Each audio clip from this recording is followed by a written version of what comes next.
Alright, hello everyone. Ang lecture ko ngayon, ilalagay ko to under ng abnormal psychology. We will talk about depression. Ang title ko, Two Models of Depression, or yung isa ko pang title na maganda is Two Ways on How to Look at Depression. Bible verse muna tayo in connection to this. Sabi ni Jesus, John 15:5, I am the vine, you are the branches. Yung I dito si Jesus, yung you dito, tayo yan. Yung mga creatures niya. If you remain in me and I in you, you will bear much fruit. Apart from me, ano raw tayo, we can do nothing. So, i-connect natin yan, believe it or not, konektado yan sa issue ng depression. I want to start with the big idea in this lecture. Ito yung gusto kong i-establish dito, that depression is a spiritual condition expressible in physical terms that can be treated with spiritual solutions. Sana nabasa niyo yung sulat ko. Ang ganda-ganda kasi talaga, no? Gift ko talaga yan eh.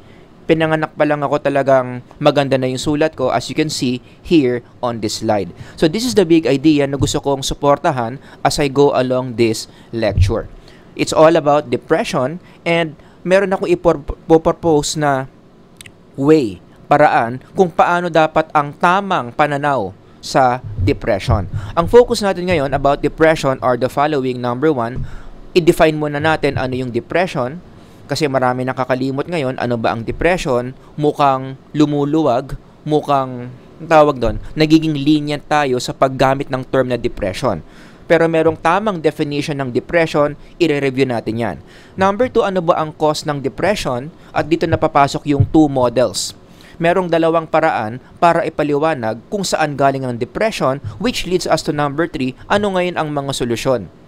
Siyempre, ayaw naman natin yung depression, gusto natin solusyonan, ayusin yung mga taong may depression. Ano naman yung mga solutions in connection to the causes of depression?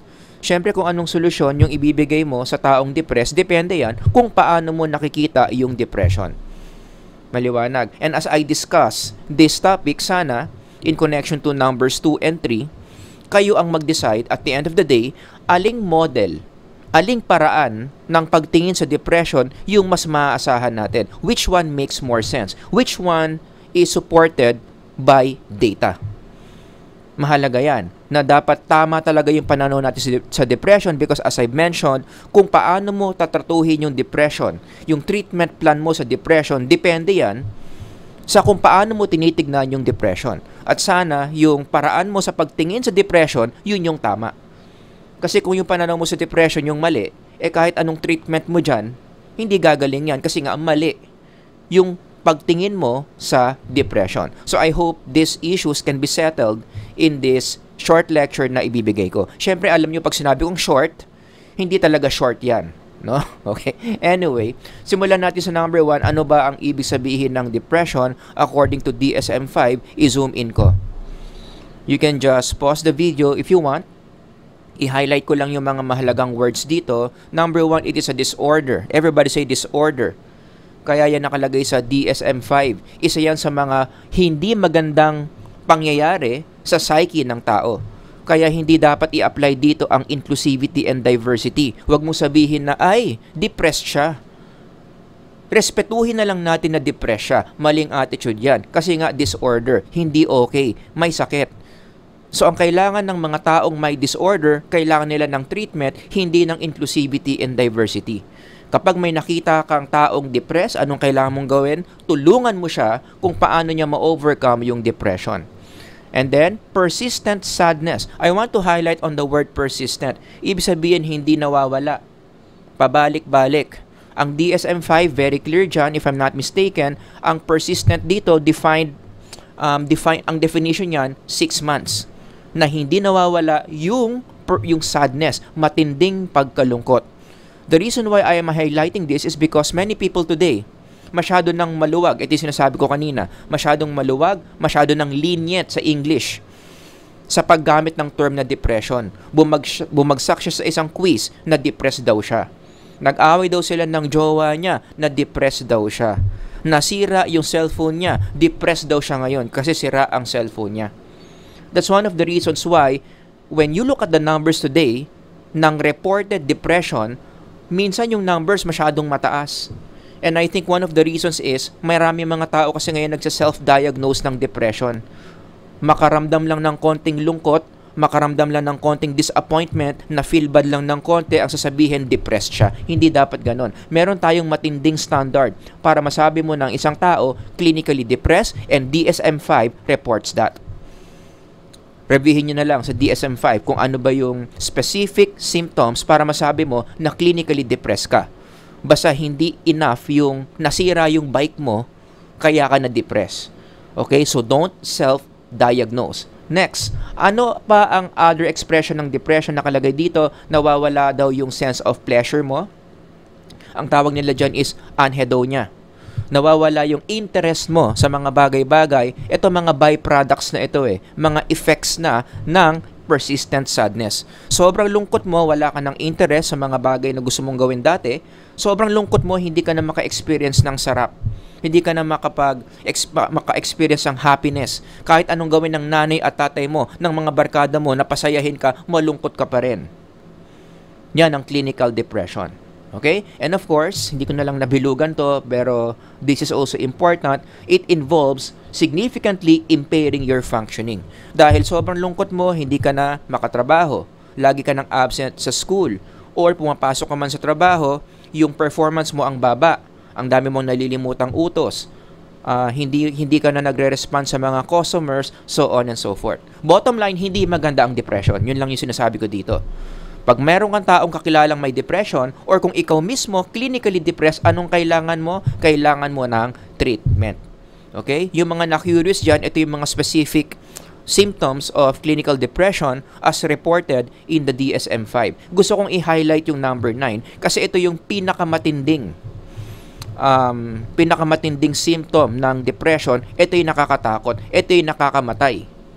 Bakit nakakamatay? Kasi yung mga taong depressed, pwede silang dumating sa point na ayaw na nilang mabuhay, therefore, gusto na nilang mamatay. Nag-iisip na silang mamatay, nag-iisip na silang kunin yung sarili nilang buhay. Ang tawag dyan, suicide ideation, iniisip na nilang mamatay, na pwedeng matranslate kapag hindi na-handle ng maayos can lead to suicidal behaviors.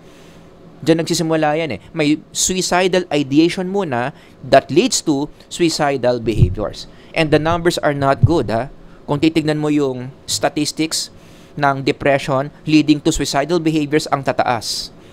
Nireport yan ng Philippine Star, meron daw tayong 2,000 suicides in the past 6 months. These are not good numbers when we talk about depression in the Philippines. Kaya ako nga ginawan to ng lecture video para makatulong kung paano ba natin more or less sana man lang mapababa natin yung mga numbers na yan.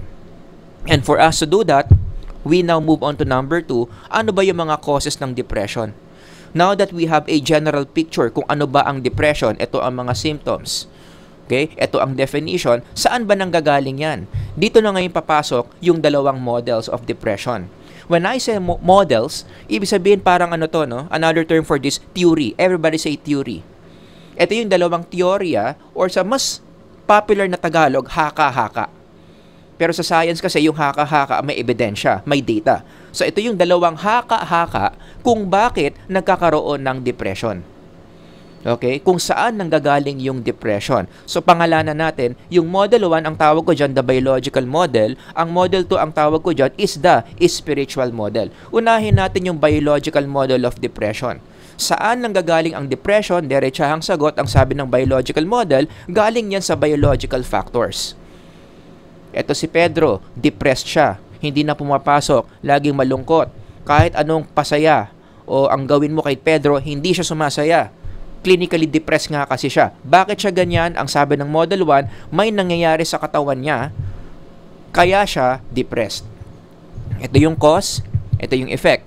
Ano yung mga biological factors na yan? Nandyan yung hormones, merong kinalaman yung parts of a person's brain, merong mga vitamins na involved, mamaya papaliwanag ko yan, merong mga chemicals na involved sa katawan ng tao, kaya siya nadidepress, and believe it or not, meron din tayong mga kinakain, mga pagkain na nakaka-contribute sa depression. Now, we don't have enough time para isa-isahin yan. Unahin ko na lang i-discuss dito yung hormones. Kasi isa to sa mga pinakasikat na reason Bakit ang tao nadidepress? Si Pedro depressed, bakit? May mali sa hormones niya. May sobrang taas, may sobrang baba sa mga hormones na yan. The big three hormones in depression, norepinephrine, dopamine, serotonin. So, wala na tayong enough time to zoom in and discuss each of this. Siguro gagawan ko na lang ng ibang lecture yan. Basta ang bottom line, ito yung mga hormones na malaki ang kinalaman why a person would have clinical depression. Kaya ang disenyo ng mga antidepressants, yung mga drugs na tinitake ng mga taong depressed, yung pinaka-function nila is i-facilitate ng maayos, ibalik sa balanse yung mga hormones na yan. Norepinephrine, dopamine, and serotonin para mag-improve yung depression ng tao. Kahit paano bumaba. Yun yung design ng antidepressants. How about food? Gulat ba kayo? Akala natin walang kinalaman yung food. Akala nga natin yung food, treatment sa depression. Uy, depressed ka? Mag-food mag-food trip na lang tayo. Hanap tayo ng comfort food para bumaba ang depression mo. Without knowing it, pwede pala ang food pa ang isa sa mga causes ng depression. Nakaka-contribute kung bakit depressed yung isang tao. For instance, I did a research on this. Ito yung mga general categories of food na nakaka-contribute sa depression. Processed food, nandiyan ang mga sugary food, matataas ang sugar, nandiyan din ang alcohol. Anong napansin nyo dito sa numbers 1, 2, and 3 in our society today? Highly promoted, highly accepted itong mga pagkain na yan. Lalo na numbers 1 and 2. Diba? Usong-uso ngayon yung processed food. Kasi mabilis lutuin. Hindi mo na kinakailangang mag-aksaya ng maraming gas. Bubuksan mo na lang yung delata, tapos iinit mo lang sa microwave, tapos kainin mo na. Sugary food, uso din yan. Lahat ng kanto ng mga street ngayon, merong coffee shop na nagsuserve ng matataas ang sugar content ng mga drinks. Diba? Kaya nga naisip ko when I read of this, could it be that this is one of the reasons why mataas ang depression rate ng Pilipinas? Kasi meron tayong masyadong malakas yung food culture natin. Marami mga vloggers na talagang ine-enhance yung eating culture, which hindi ko sinasabing masama. Okay naman ang kumain, okay naman ang food vlogging. Ang sinasabi ko lang, could it be na merong mga napopromote dito na accidentally, sana accidental lang, na nakaka-contribute pala sa depression? Diba? Isa yan sa mga parang side effects, sa mga negative effects ng food vlogging. Baka may mga napopromote na mga pagkain na hindi alam ng mga vloggers na to, kasi marami naman sa kanila, hindi mga psych majors, no? Napopromote na pala yung mga food na nakaka-contribute sa depression ng tao. So this is one thing to think about. Habang kumakain kayo mamaya ng mga pagkain ninyo. Baka yung kinakain mo, nakaka-contribute pala yan sa depression mo, no? Anyway, going back to this model, ang depression, ulitin ko lang, nanggaling sa mga biological factors. Ngayon, itong model na to, galing to sa tinatawag nating physicalist assumption. Everybody say physicalist. Yung mga scientists na naniniwala sa Model 1, kaya sila naniniwala dyan, meron silang pinanggagalingan na assumption about the psyche, which is physicalism. I think I did a lecture on this, no? Pero ulitin ko na lang din ng mabilis, anong ibig sabihin ng physicalism? Naniniwala ka na lahat ng psychological experiences mo can be explained by physical factors in your body. Number 1 dyan yung brain. It's all in your brain. It's all in your hormones. It's all in your neurotransmitters. So lahat ng psychological experiences mo, bakit ka in love na in love? Bakit ka galit na galit? Bakit parang hindi ka nagigilty? Bakit hindi mo masense kung ano ang tama sa kung ano ang mali? What's the reason? For all those, may kinalaman yan sa brain mo, may kinalaman yan sa hormones mo. Lahat ng psychological experiences, ang origin niya, mga physical explanation. It's all about the body. Marami mga scientists, ganyan ang model in understanding human beings. And let me tell you that this model is very popular. In fact, kung ikukumpara mo yung Model 1, sa Model 2, which i-discuss ko later, ito yung mas sikat, ito yung mas tinatanggap, ito yung mas pine-present sa mga scientific conferences. Na kapag iintindihin mo ang isang tao, dapat kabisado mo yung physical body niya kasi maraming psychological experiences siya. In fact, halos lahat ng psychological experiences niya kayang ipaliwanag ng mga physical factors. ng tao. Kaya dapat masterin mo yung hormones, masterin mo yung brain parts, masterin mo yung mga vitamins and minerals na kailangan ng katawan para mas maintindihan mo yung pag-iisip ng tao. Nagigets ninyo? Kaya nga sabi ko, this is the more popular model compared to the second model I'm gonna discuss later. And we can understand, bakit ito popular? Bakit ito yung katanggap-tanggap sa mga scientists? Well, because number one, it fits the scientific template. Diba sa science, gusto natin lahat ng pinag-aaralan natin observable, nakikita, kayang masilip ng microscope, kayang makita ng mga mata mo, kayang ma-take picture ng cellphone mo. Oh, kasi ang first step sa scientific method, observation eh. So dapat, meron kang kayang i-observe. And this model fits that expectation of science. 'Di ba? Dapat lahat ng pinag-aaralan natin dito nakikita. And nakikita natin yung brain. Pwedeng i-brain imaging yan. Pwedeng i-MRI yan. Pwedeng i-fMRI yan. Kaya yun yung sikat. Number two, which I think is a deeper reason why this is more popular, it's because kapag nakikita mo kasi yung source ng problem, it gives you the comfort na madali siyang solusyonan. Or in other words, ang paraphrase ko dyan, if you can see it, then you can solve it. And that's what we want in psychology, lalo na sa clinical psychology, abnormal psychology. We want to help people by solving their psychological problems. Pero para ma-solve nila yung psychological problems nila, anong kailangan natin? Kailangan natin ng concrete picture. Kailangan natin ng observable source of their psychological problem, which is the brain, which are the hormones, which are the neurotransmitters. Kaya yung model na yan, yung model 1, kapag ganyan yung paniniwala mo about human beings, mas madali kang mag-solve ng problema. Malungkot ka, halika dito, bigyan kita ng antidepressant. Malungkot ka, halika dito, tignan natin yung hormones mo, ayusin natin. So on and so forth. Nagigets nyo? Yun yung dalawang reasons why I think, no, this model, going back, is the more popular one. Marami mga scientists talagang gustong-gusto yung model 1. Kaya may implication din yan sa treatment. Kapag ganyan yung pananaw mo about the human psyche, it's all about the biological factors, obviously, ito ngayon yung sasabihin mo. Physical causes can be fixed by physical solutions. It makes a lot of sense. Meron kang psychological problem. Ano ang cause niyan? Physical causes. Anong gagawin mo? Bigyan mo siya ng mga physical solutions. So you end up with this treatment plan.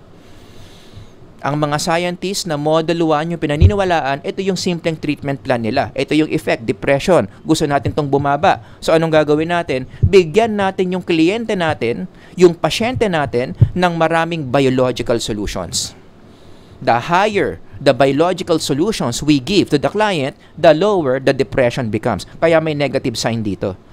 Ibig sabihin, inverse yung relationship. The more physical solutions one is applying, mas marami siyang ginagawang physical solutions, mas bababa yung depression niya. Like what? Ano yung mga biological solutions na yan na pampababa ng depression? Halika dito, re-resetahan kita ng antidepressant. Gets nyo? Kaya ka depressed, bakit? May mali sa hormones mo. Itong hormones mo aayusin ng antidepressants. Alam mo, kaya ka depressed kasi kulang ka sa vitamins eh. Kulang ka sa vitamin B, ano ba to? B6.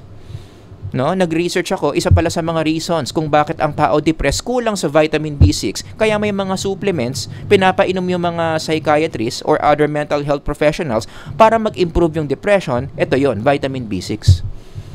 It is something physical. It is something biological. Depressed ka, alam mo bakit? Kulang ka kasi sa exercise na may kinalaman din sa hormones, because exercise can also influence activities of hormones. Kaya yung exercise, ano yan eh, hand in hand yan with antidepressants. Minsan, ang nire-reseta antidepressant, minsan ang nire-reseta physical exercise.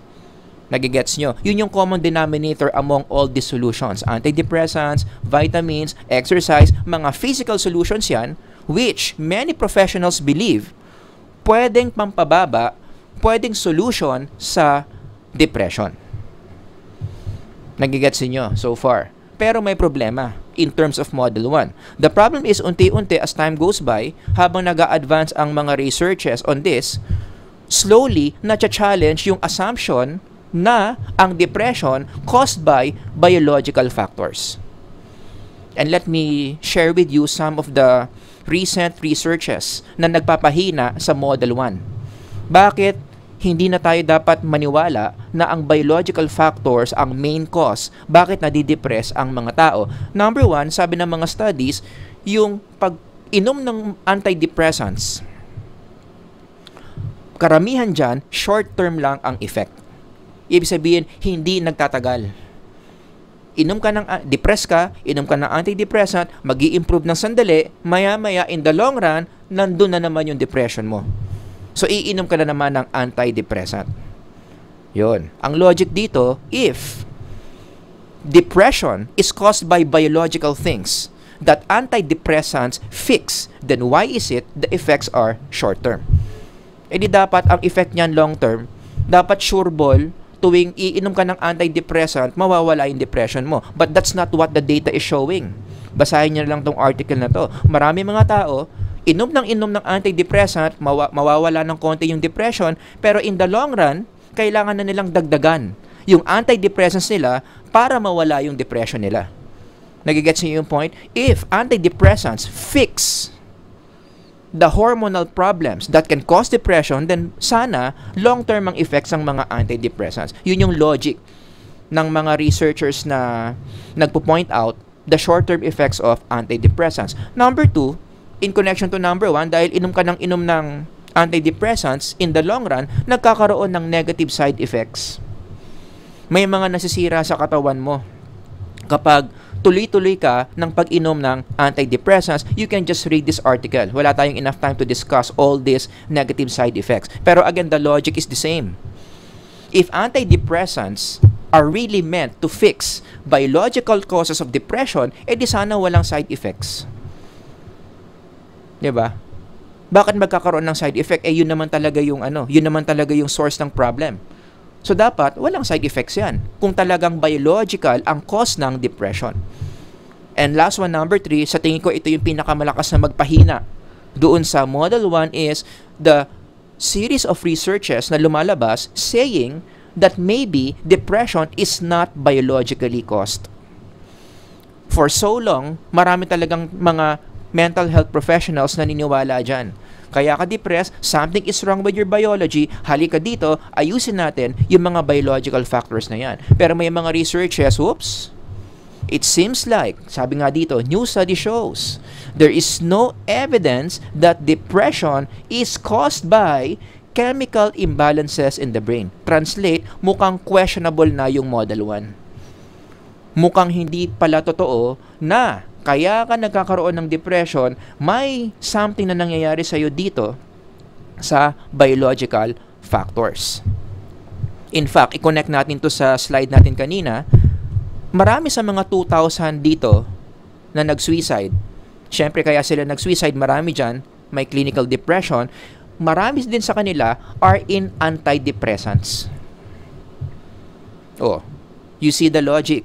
If, again, going back, if antidepressants fix biological problems that cause depression, then how come marami sa mga 2,000 na to na nag-suicide, bumigay sa depression, naka-antidepressants?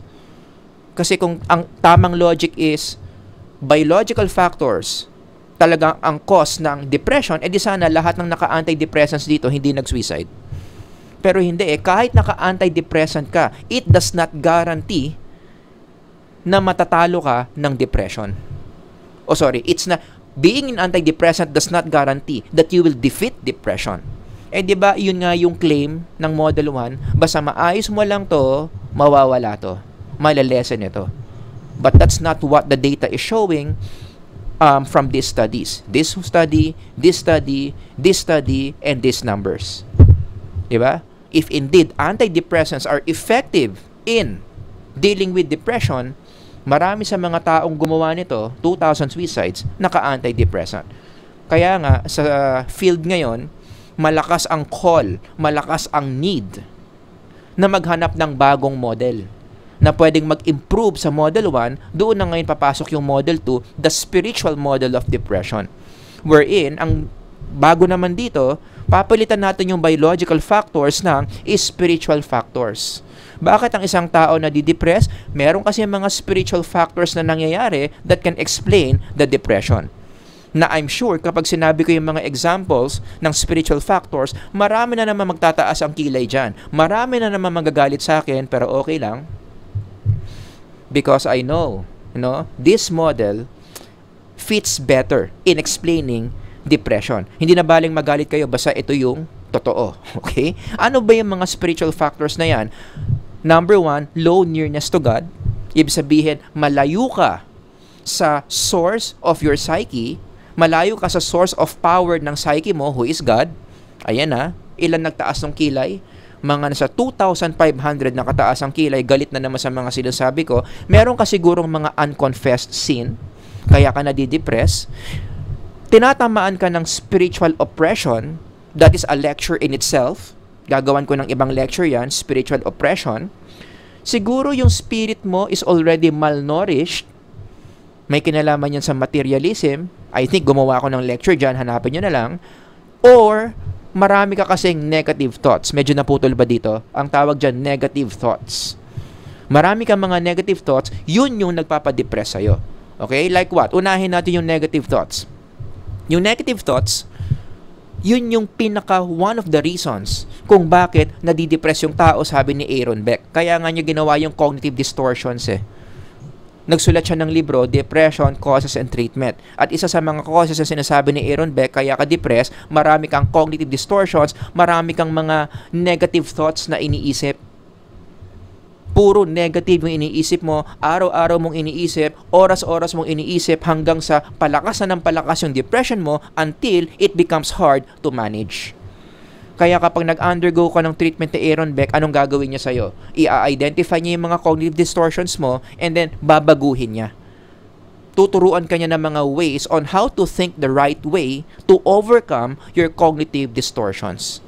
And if I'm not mistaken, etong si Aaron Beck, alam nyo ba, yung sinasabi niyang ganyan, that depression starts with negative thinking, so ang solution dyan is a more positive thinking that's very biblical. Hindi ko lang alam kung kinuha ni Aaron Beck yung ganyang approach sa Bible, pero ang point ko lang dito, si Paul muna nagsabi niyan Bible muna nagsabi niyan na masama ang cognitive distortions. It can lead to poor mental health. Kaya anong sabi ni St. Paul? Huwag kang mag-isip ng mga cognitive distortions. Anong isipin mo? Whatever is pure, noble, right, pure, lovely, admirable, excellent, or praiseworthy, what do? You think about such things. Ihinto mo yung mga cognitive distortions mo. So I have a strong feeling, hindi ko lang kumpirmado, kung si Aaron Beck ba, mukhang kinuha niya yung idea na yan from this. Na unang ma-publish ito kaysa libro ni Aaron Beck. Iba talaga ang God's Word when it comes to accuracy in understanding mental health. How about nearness to God? Anong kinalaman niya sa depression? Ang assumption dito, yung psyche mo kapag malayo sa source ng creator niya, who is God, malayo ang psyche mo sa source of its power, who is God, doon lumalabas yung marami mga mental health issues including depression. Kaya ako binasa kanina yung John 15:5. Di ba? Gulat na gulat kayo, anong kinalaman ng John 15:5 sa depression? Tignan nyo yung last statement ng John 15:5. Apart from me, you can do nothing. Ibig sabihin, apart from me, malayo. Low nearness to God. Wala ka ng intimacy with God.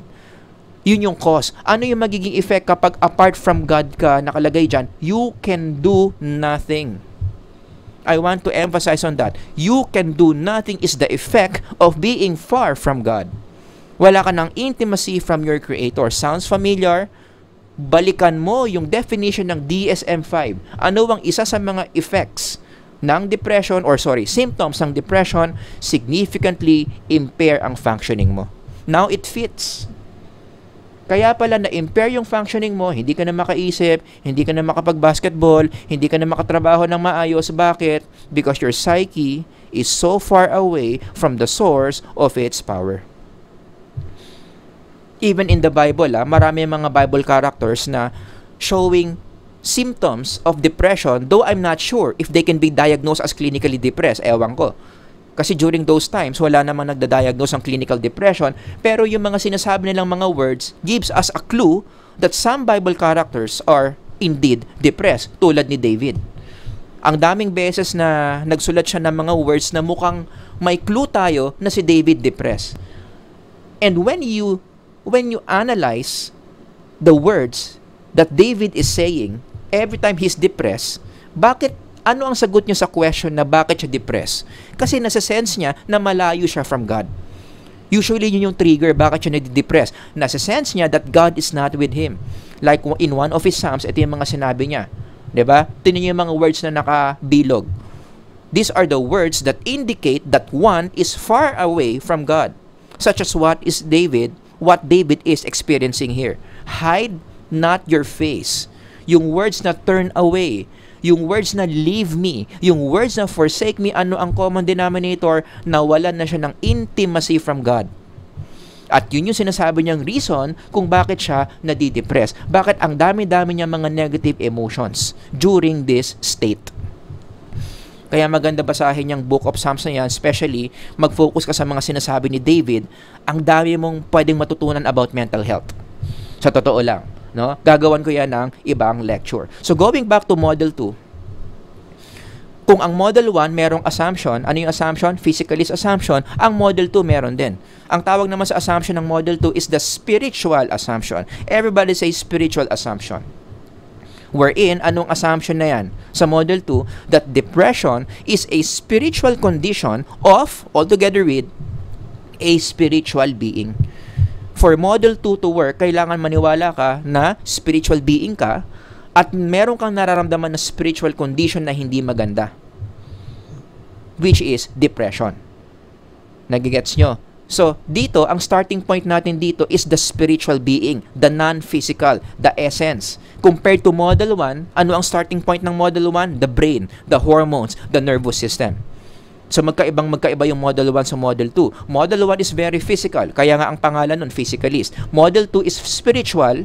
Ang starting point dito is the spiritual realm, the spiritual being. Kaya ang laki ng implication ng Model 2, mag-iiba talaga yung treatment kapag yung clinician nanggagaling sa Model 2 compared to Model 1. Sa Model 2 kasi, ang magiging solution mo dyan are spiritual solutions. Si Pedro, depressed. Bakit siya depressed? May mga spiritual reasons kung bakit siya depressed. Therefore, follow the logic, para bumaba yung depression niya, bigyan mo siya ng mga spiritual solutions. Kaya nga in clinical psychology today, usong-uso ngayon yung movement na ini-integrate na yung spirituality into therapeutic sessions. Diba? Like for example, dahil depressed ka, ano ang reason bakit depressed si Pedro? Meron siyang mga cognitive distortions. If you remember, anong ginagawa sa cognitive distortions? Eco-cognitive therapy ka ni Aaron Beck. Babaguhin natin yung mga paniniwala mo, titignan natin yung mga cognitive distortions mo, i-correct natin yan para bumaba yung depression mo. So, hindi ka bibigyan ng gamot dito. Hindi ka bibigyan ng exercise dito. Hindi ka pahihintuin sa pagkain ng mga processed food dito. Kasi nga, ang assumption dito, ang cause ng depression mo is something spiritual in nature, such as the way you think. Yung sinasabi ko kanina, maraming mga clinicians ngayon, ini-integrate na yung therapeutic approach nila sa spirituality ng tao. We have an entire handbook on that. If you have time, you can visit this handbook, Mental Health, Spirituality, and Well-Being. It's a handbook that teaches people, especially the mental health experts, paano ba kino-combine yung traditional solutions ng psychology into spiritual matters, such as the following. Kaya depressed yan, meron niyang mga spiritual reasons bakit siya depressed, at ito yung mga spiritual solutions.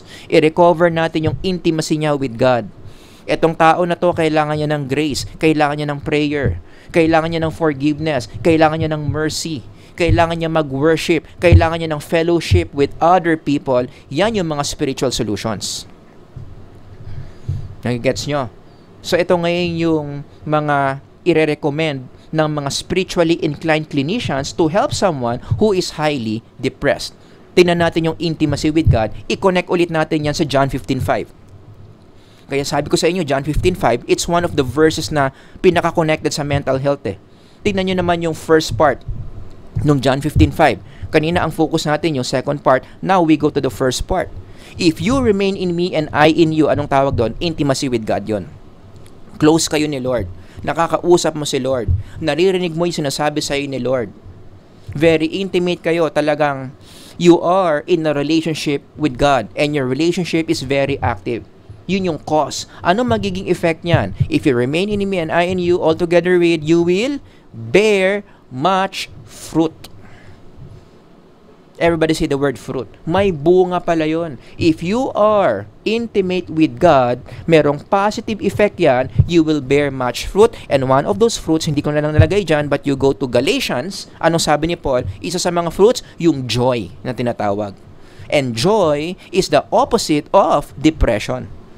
Punong-puno ka ng kagalakan, which is ibang-iba sa taong depressed. So you connect the dots. If you're able to help someone to be intimate with God, ang isa sa byproduct niyan, joy, which will lower down a person's level of depression. Nagigets nyo? May isang statement mga si Jesus na connected sa John 15:5 eh. Kung basahin mo yung Matthew 11, yun din yung idea dyan eh. What should you do para maging maganda yung mga mental health benefits mo? You come closer to the creator of your psyche. So Jesus invites, come to me. 'Di ba? Pag sinabi mong come to me, pataasin mo yung intimacy mo sa akin. Lumapit ka sa presence ko. Yan yung cause. Ano raw yung magiging effect? And I will give you rest. Rest from the symptoms of depression. You can look at it that way. Does that make sense? Ayan.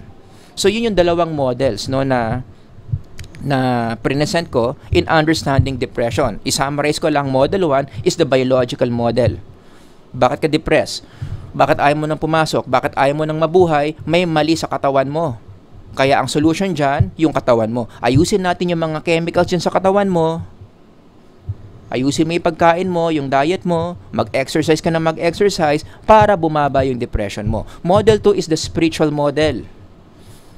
Si Pedro depressed, bakit? Because of spiritual reasons. Therefore, anong kailangan ni Pedro? Kailangan niya ng spiritual solutions. So kayo ngayon ang mag-isip, lalo na yung mga psych majors dyan, lalo na yung mga mag-clinical psychology, lalo na yung mga nag-abnormal psychology, which of these two models do you think is more sustainable? Which of the two models do you think is more in line with psychological reality? Siyempre, bias ang sagot ko dyan. Kung ako tatanungin mo, sir, ikaw, pili ka, anong model yung gusto mo? Siyempre, yung model 2. That we need to be understanding depression as a spiritual condition of a spiritual being. Hindi pwedeng lahat na lang ng psychological condition, if i-physicalize na lang natin, papuntang brain, spinal cord, hormones, and neurotransmitters. After all, we are not our brains. We are spirit in a body. So anong response ngayon? Yung dapat natin gawin if I think model 2 is more in line with psychological reality than model 1, ang ibig sabihin ba dapat ba burahin na natin yung model 1? Itapon na natin? Hindi naman.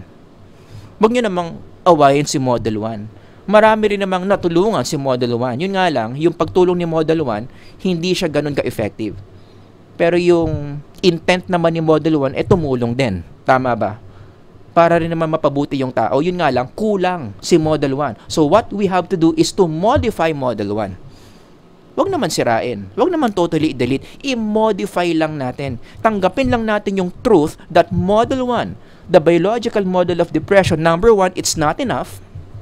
Short-term ang mga benefits niyan. And number 2, it does not reflect the entire psychological reality of human beings. Masyadong narrow focus ang model 1 if you just explain depression based on biological factors. Tanggapin lang natin yung numbers 1 and 2 and then i-modify natin yung model 1 this way. Ito yung proposal ko na alam ko naman marami sa inyo hindi agree. But hear me out first, no? Ito yung tamang model. Hindi natin totally tinanggal si model 1. And andyan pa rin sa model 1, no? Ito, as you can see. Physical factors leading to depression, that's model 1. Pero anong sabi ko dito? It's not enough. Hindi kayang panindigan ni model 1 mag-isa yan to really explain what depression is. Dagdagan mo ng spiritual factors. At si spiritual factors, siya naman yung causal factor ng physical factors. Kaya nangyayari itong mga physical factors na to kasi in the first place, may problema sa spiritual condition ng tao. The spiritual dimension affects the physical dimension, which leads to the experience of depression. Grabe, no? Actually, kung i-highlight ko lang yung dalawang box na yan, ang tawag dyan is dualism. Para mag-make sense sa'yo how the spiritual realm can influence our bodies. Our spiritual condition can influence our physical bodies. Kailangan maniwala ka sa dualism. Anong ibig sabihin ng dualism? Gumawa ako ng lecture dyan, panoorin nyo na lang, pero yung mabilis na definition is, it is a way of looking at human beings where we are spiritual beings in a physical body. Meron tayong dual nature. From the word dual, ibig sabihin dalawa. Meron tayong spiritual nature, tayo yon, we are spiritual beings, pero yung spiritual naturedness natin, nakakulong, nakalagay, nakalimit sa isang physical body. So we have two dimensions, the spiritual and the physical. And that's very biblical. Ang dualism, nasa Genesis yan. How did God created human beings reflects dualism. Then the Lord God formed man from, everybody read, the dust of the ground. Yan yung katawan. Yan yung kamay mo, yan yung paa mo, yan yung ulo mo, yan yung brain mo, yan yung spinal cord mo. Nandyan na rin yung mga neurotransmitters at hormones. Lahat ng different systems of your body, under yan ng dust of the ground. Kaya kapag yung physical body mo namatay, anong nangyayari? Nagde-decompose yung katawan, bumabalik sa lupa. Kaya sa Tagalog expression natin ng body natin, katawang lupa. Nagigets nyo? Pero we don't stop there. Di ba? Sabi dito, nung ginawa yung dust, yung katawan natin from the dust of the ground, buhay na ba tayo? Wala pang life dyan. Nagkaroon lang nung life nung nagkaroon tayo ng second nature, which is spiritual. And God breathed into us the breath of life to our nostrils, and we became a living being. Yan yung second dimension, the spiritual. Yan yung nagpapabuhay sa atin. Yan tayo. We are spirits in a body, boom, nagkaroon ng living being. Does that make sense? So marami pa akong gustong sabihin dito but we don't have enough time. Masyado tayong tatagal. Panoorin nyo na yung lecture ko dyan on dualism. Meron ba talagang soul? Totoo ba talaga yung spirito ng tao? Totoo ba na ang spirito pwedeng humiwalay sa katawan ng tao? I did a lecture on that. So ito yung thumbnail ko. Panoorin nyo na lang sa YouTube channel. Now for those of you who are asking, sir, puro ka na lang ba Bible verse? Lahat na lang ba nang sabihin mo na concept supported by Bible verses? Yung dualism ba na yan? Meron pa bang ibang support yan? Meron na scientific. You can just read this on your own. No? Meron tayong tinatawag na mga placebo effects. May tinatawag tayong mga nocebo effects. You combine these two effects, it confirms that dualism is true. That indeed, we are spirits in a body. This is an entire lecture in itself. Siguro gagawan ko na lang to ng bago. Psychology of Dualism 2025. Yan, maganda ang pag-usapan niya na just to support na talagang totoo ang dualism, maniwala ka na espiritu ka na nasa katawang lupa. At merong mga biblical supports yan, meron din mga scientific supports yan, ibig sabihin, totoo talaga yan. But as I close, ito yung gusto kong sabihin about my proposed model. Itong spiritual factors na to are very unpopular. Kaya marami mga mental health experts ngayon, ayaw pa rin talaga ng spiritual factors. They would rather stay here. Physical to depression. Ayaw nilang papasukan ng mga spiritual things. Yung pag-aaral ng psychology. In fact, hindi lang naman to totoo sa psychology specifically, pero totoo yan in science. Generally, marami mga hardcore scientists, physicalist mag-isip, materialist mag-isip, atheistic ang framework. Ayaw nila ng mga spiritual factors ayaw nila i-include, i-integrate yung spiritual factors in the discussion of scientific issues. Tulad ni Lawrence Krauss. Kilala nyo yan, asawa ni Mrs. Krauss. Anong sinabi niya dito? I-paraphrase ko na lang, as much as possible, dapat tanggalin na natin yung religion sa mga buhay natin. Again, this is an entire lecture in itself, how religion influences spirituality. Ang bottom line lang is we need religion. Because religion is a nurturing center of our spirituality. So kapag tinanggal mo yung religion, our spirituality will be in danger, exactly what Lawrence Krauss wants. Take away religion, stop talking about the spirit, let's just focus on the scientific method. Sabi pa niya in one of his quotes, forget Jesus, sabi niya. The stars died so that you could be here today. Hindi totoo na ang source ng life si Jesus. Hindi totoo yung John 14:6, I am the way, the truth, and the life. Kalokohan. Ang sabi ni Lawrence Krauss, ang totoo, galing tayo sa mga stars. You see the materialistic thinking there, no? Yung origin mo, sasabihin nila, galing sa isang physical event. Explosion of stars. Stars being born led to human beings today. Yan yung dominant model of science right now. Now, you might ask, anong kinalaman ni Lawrence Krauss sa psychology? Hindi naman psychology si Lawrence Krauss. Astro-scientist yan si Lawrence Krauss. Well, merong equivalent si Lawrence Krauss sa field ng psychology na mas matanda pa kay Lawrence Krauss. Yung ganyang attitude ni Lawrence, pwedeng nanggaling yan sa attitude ni John Watson, one of the fathers of behaviorism. Shout out sa mga naging students ko sa Theories of Personality. We talk about John Watson. Ano yung paniniwala niya about the human psyche? That it's just a physical thing. Huwag nating isama yung mga spiritual issues in the science of psychology. Kasi in history, sabi ni Watson, kailangan i-level natin yung psychology sa chemistry, sa physics, sa biology. Anong common doon? Biology, physics, medicine, they only talk about observable things. So sabi ni Watson, if we want psychology to be called a science, dapat yung field natin, yun lang din yung pinag-uusapan. Yung mga nakikita, yung mga observable, such as the brain, the spinal cord, the neurotransmitters, the behavior, so on and so forth. Any explanations, any factors that are spiritual, intimacy with God, grace, mercy, yaki. Sounds familiar? Exactly what Lawrence Krauss wants. So yan yung dominant model in science in general and in psychology specifically. Marami pa rin mga psychological psych professionals, psychological researchers. Yan pa rin yung model na pinanggagalingan. Huwag nating intindihin yung mental health ng tao gamit ang mga spiritual factors, which personally I found weird. Pag sinabi mo kasing huwag nating gamitin yung mga spiritual issues sa pag-intindi ng psyche, self-contradicting yun Kasi pag sinabi mong psychology, from the root word psyche, which means spirit, so bawal mag-explain ang mga spiritual factors, bawal mo siya i-connect sa spirit, parang it doesn't make sense. Ipipilit mo na yung spirit can be explained by biological factors. For me, it just does not make any sense. Kapag ituloy-tuloy natin yung ganyang attitude in our field, puro lang tayo brain, puro lang tayo neurotransmitters, puro lang tayo mga earthly solutions, ano mangyayari? Puro lang tayo short-term effects. Diba, pinakita ko na tong slide na to kanina. Diba, kapag ganito yung framework mo, masyadong narrow, depression can be explained by physical factors, ang ending mo, puro ka lang band-aid solution, short-term effects.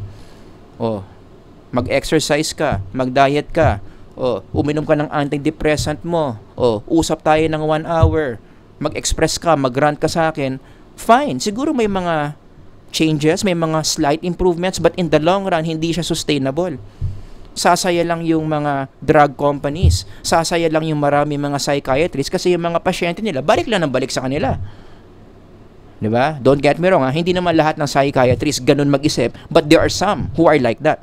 Gusto nila bumabalik sa kanila yung patient nila para hindi hihinto yung professional fee. Am I making sense? If this is working, if this model is working, I go back to this news, why do we still see these numbers? Partida na yan These numbers, nangyayari yan in an era where, malaki ba? Maliit ba? O palaki natin, where, kaya sabi ko dito, partida, meron na tayong mental health policies, very existing yan in our society. We are more aware of mental health concerns today. Ang dami natin mga researches on that. Nagkalat ang mga journal articles, nagkalat ang mga popular books on mental health. At ang dami na nating access sa mga antidepressants. Nagkalat ang mga psychiatrists, nagkalat ang mga psychological clinics, nagkalat ang mga mental health centers that can give people these medicines. Bakit in spite of all this, we are still seeing these numbers? Kasi yung expectation ko, kung tama tong framework na to, tapos yung environment natin very conducive sa mental health, very accepting of mental health issues, dapat bababa to. Diba? But no, what the numbers are saying is, pataas pa rin ng pataas yung mga tao may mental health issues, specifically depression. That tells you that maybe, just maybe, this model is no longer working. We need to modify it. In what way do we modify it? Mas gawin nating holistic. Again, hindi ko sinasabing itapon na natin tong model na to. Marami din namang natulungan to. Short term nga lang. If you want this to be more sustainable, we want this to be more long term, anong gagawin natin? Let's make it holistic. Wag lang tayong huminto dito sa physical factors. Let's consider physical factors as only the effects of spiritual factors. After all, psychology is about the psyche. It's about the spirits. Tayo yon. So dapat dito tayo magsisimula. We are affected by spiritual factors that affect our physical condition that influences the way we express depression. Don't get me wrong, hindi ako anti sa antidepressant. Hindi ako anti sa mga physical solutions. Pero sana ginagamit lang yon towards a goal. At ano yung goal na yon? Kaya natin nireresetahan yung mga tao ng antidepressant, yun yung magiging one of the steps para maayos yung spiritual condition, which is more long-term. Nagigets nyo? Okay lang mag-antidepressant. Okay lang mag-counseling. Okay lang mag-change ka ng diet. Ipa-exercise mo. Pero hindi yan yung pinaka-solution. These are only steps para maayos natin yung spiritual condition ng tao. Hindi mo makausap ng matino. Ano? Hindi siya makapag-share ng spiritual condition niya. Di bigyan mo ng antidepressant para mas mag-stabilize yung mind niya. Pero hindi ka lang hihinto doon. You see, yun yung physical model eh. Magbigay ka ng antidepressant, mag-improve na siya, that's it. You're fixed, you're done, you're healed. Hindi ganon. Magulo isip mo, hindi ka makapagsalita, wala kang motivation, sige, gawa natin ng physical solution dito, pero kapag okay ka na, nakakapagsalita ka na, nakakapag-share ka na, pag-usapan natin yung spiritual conditions mo. Yan ba yung spiritual problems mo? Try natin yung mga spiritual solutions na ibibigay ko. Ganon. Magkaroon tayo ng shift from band-aid solutions to depression papuntang solving the root of the problem, which is spiritual in nature. And I am not alone in advocating this. Marami akong mga kakampi dito. Marami akong mga ka-face bumps dito. Marami na mga mental health experts ngayon. May PhD sa psychology.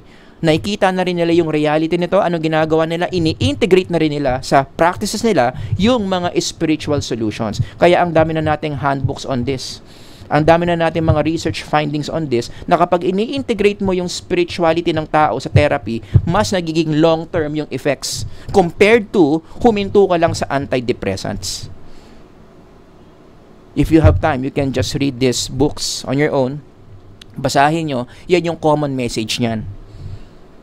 That we become more effective in helping people to heal, in helping people overcome many mental health issues kapag tama yung pananaw mo sa condition nila. At ano ang condition nila? They have spiritual conditions that needs to be addressed. Huwag ka lang hihinto na ang depression is a brain condition.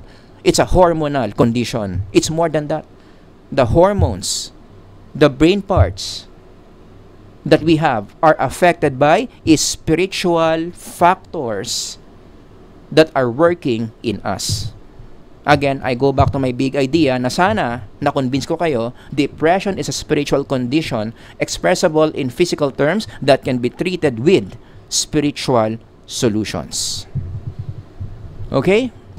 So, yun lang, yung maikli kong lecture. Sabi ko sa inyo, hindi maikli eh. Sabi ko kanina, maikli lang. Tapos nakailang minutes ako, 54 minutes, mag-iisang oras.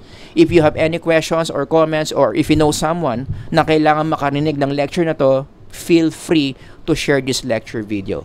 God bless everyone. Until the next lecture, Sir Howard here. Ingat kayong lahat. Bye-bye.